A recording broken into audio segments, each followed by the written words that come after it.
How did this come about? Because it's been a long time in the making. I've been on the story for almost 8 years, really, in fact. I was a reporter with the Limerick Leader in 2016, and I was there for just over a decade.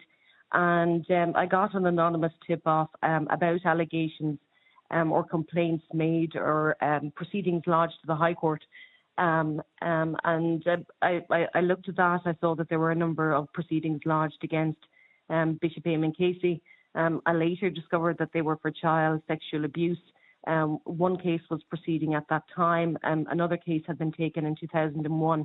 And for a number of years, the story kind of went cold, really, until I moved to the Irish Mail on Sunday. And eventually I was contacted by Patricia Donovan, who knew that I wanted to speak to her. She contacted me, I think, somewhat out of the blue in and around 2018, 2019. Now, to explain to our listeners who didn't see the documentary last night, Patricia Donovan was Bishop Eamonn Casey's niece. That's right, yes. Patricia Donovan came forward in 2005. She reported her complaint of alleged abuse to the Gardaí, to the UK police where he was living at that time. Father Casey, as he was then known, was living and working in the Diocese of Arundel in Brighton. And he had been there for a number of years after he returned from Ecuador, where he spent, I think, just over 6 years, obviously after the very dramatic fallout from the 1992 revelations that he had an affair with Annie Murphy and that he fathered a child, Peter. So Patricia told her story to the Irish Mail on Sunday in 2019, and it's taken, I suppose, up to now to produce this documentary. Now, tell me about the allegations that she made. What age was she when she said the abuse occurred? Patricia said that she was 5 years old when the abuse first occurred in 1967. She said that abuse continued for over 10 years. For over 10 years. Now, there are more accusations as well against him, because one person's allegations probably would not constitute the basis for a compelling documentary. What else and who else alleged? So we have 5 complaints. 3 of those relate to the Limerick Diocese or his time in Limerick. There's another complaint which was lodged with the Kerry Diocese, which allegedly occurred when he was Bishop of Kerry. And then we also finally have the complaints made in Galway, again by a minor when he was Bishop of Kerry, or Bishop of Galway, sorry. In addition to that, the Galway Diocese has also confirmed that a number of adult women came forward in more recent years, I think in and around 2014 or 2016, and they made complaints that they had adult sexual relations with Bishop Casey in the 1960s, and the Galway Diocese also said that they regarded these relationships as an abuse of trust.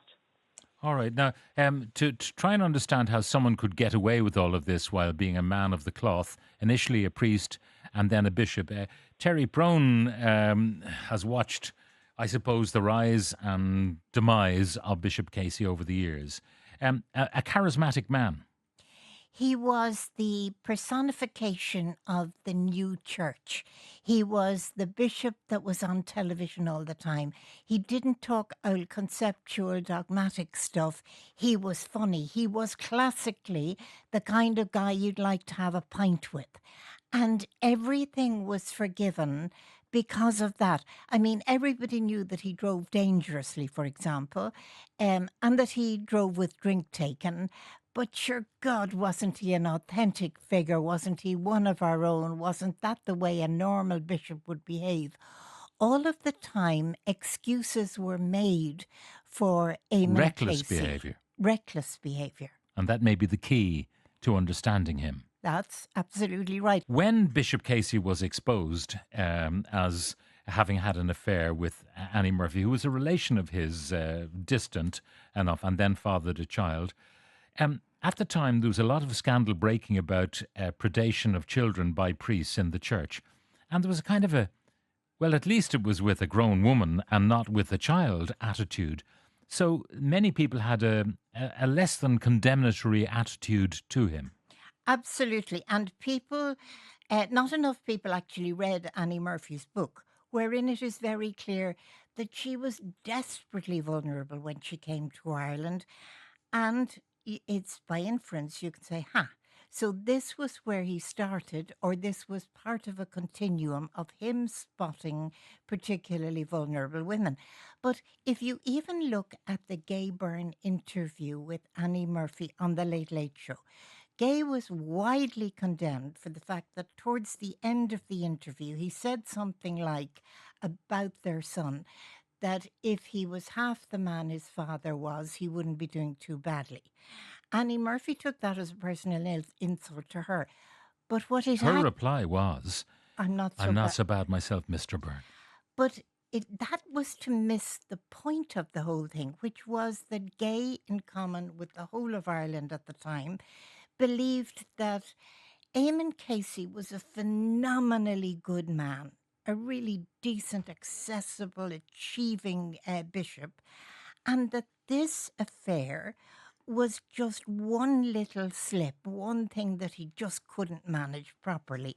Whereas now we know, and indeed largely due to the Mail and to the documentary, that what we had was a man who from the 1950s onwards was doing the most dreadful things to vulnerable women and children. Now, Anne, the extraordinary thing is how this was happening more or less in plain sight. I mean, there were people who might have made complaints earlier. In the case of his niece, it turns out from your documentary work that she was also being abused by her own brother, which is, yeah?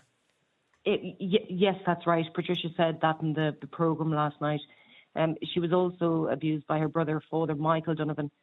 Now, he was a priest for Limerick. What we also revealed in the programme as well, too, was that there was multiple other allegations against him. During Bishop Casey's time as the Bishop of Galway, he actually moved him to his own diocese after complaints first started being lodged with the Diocese of Limerick. The current Bishop of Limerick and the current diocese have said to us that that was wrong, that that was a decision made by the then Bishop, Dr. Jeremiah Newman, that this was unacceptable and should not have happened, that he was simply moved from one diocese to another when these complaints started to be lodged in relation to Father Michael Donovan.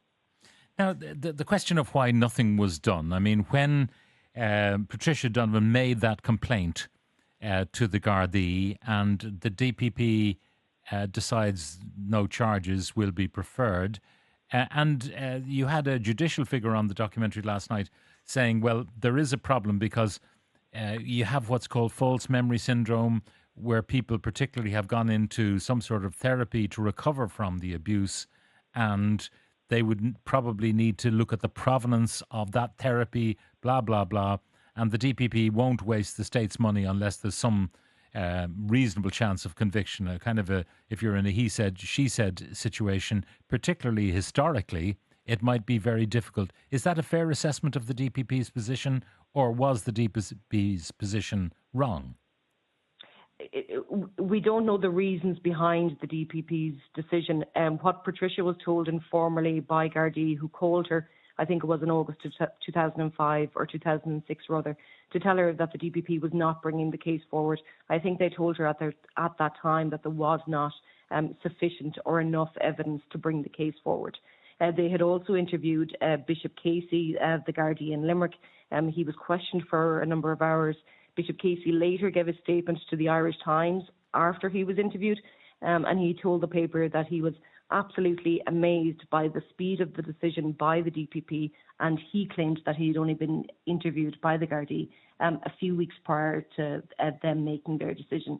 Now, Patricia never received any communication from the DPP as to why the case wasn't taken forward. It has been a development in more recent years that the DPP will actually contact complainants in various cases and outline the reasons why a decision has been taken, but that communication was never received by Patricia. Yeah, I mean, the DPP, they used to have a thing, we don't explain, we make a decision and that's it, we don't explain. And maybe that was the rationale in this particular case. Now, what did Rome know about all of this? Because they did sanction him. They prevented him from officially or privately, publicly saying Mass. But that is not to say that he did not masquerade as someone who could. Yes, that's right. The Vatican, in a statement to RTÉ, told us that a decision was made to restrict his ministry or to ban him from ministry sometime before 2006. They haven't set down the specific year. One would assume that it was in 2005 when Patricia came forward and made her allegations. However, we know that the Vatican received complaints about him from 2001 onwards. So by the time that a decision was made to formally and to reiterate the ban against him in 2007, the Vatican at that time had at least 3 complaints on file against Bishop Casey. More of them would arrive then after that point. In the Vatican statement, they said that they continued to receive allegations in and around 2015, 2016. At that point in time, they said that they essentially couldn't bring the case forward any further against him. At that time, he was in his late 80s. He was suffering from Alzheimer's, and he was living in a nursing home in County Clare. Now, what we do know is that the complaints would have been received by the Pope. It would have been Pope Benedict XVI at that point in time. There would have been a decree that would have been sent to Galway, and it would have outlined the restrictions on his ministry and the reasons for doing so. We do know from Galway diocese, certainly, he was never allowed to say Mass publicly again. He could only say Mass privately in his own home. And if he did attend the church, he was only meant to attend in a capacity as a member of the congregation. Now, what we revealed in the Irish Mail on Sunday at the weekend, and which was also aired in the programme last night, was that he then went on to officiate or to concelebrate Masses in several dioceses, not allowed to say public Mass. Up until that point in time, the Church's position was that he is still suspended and that they wouldn't reveal anything further about, obviously, the Vatican's investigation. But also, similarly, the various dioceses around the country, they were never informed that there was restrictions on Bishop Casey's ministry. All right, Terry, in the earlier part of this narrative, before the Annie Murphy story broke, whatever complaints there might have been made, he was just too big to fail, wasn't he? Oh, nobody would have gone up against him. Nobody would have even criticised him. He's given credit in the documentary for the man who brought the Pope to Ireland. Yeah, to and Galway. he and Michael Cleary, and let's be clear, he and Michael Cleary were best buddies. We now have to say, wow, what does that tell us about the church at the time? Were prancing and posturing around as almost the main Catholics welcoming the Pope to Ireland. And there are still unanswered questions, because if you look at child abuse, the nature of the child abuse accusations made against Bishop Casey, that doesn't stop ever. It is always repeated, always. And therefore you have to say, what happened in South America? And why was he sent then to Arundel and Brighton, which had a chaotic history of its own, with its bishop convicted, as it were, by the church law of an affair with 2 separate women? The management of Casey, after it was clear that he was a problem, goes back to the church deciding, look, out of sight, out of mind, sure, he'll do his penance out in South America and it'll all be great. And I think, Pat, that Irish people believed that, accepted that, and wanted to accept it. Sure, God love him. But they never really knew about the child abuse. They never had a clue. Yeah, as far as they were concerned, he'd had an affair with a woman who had been...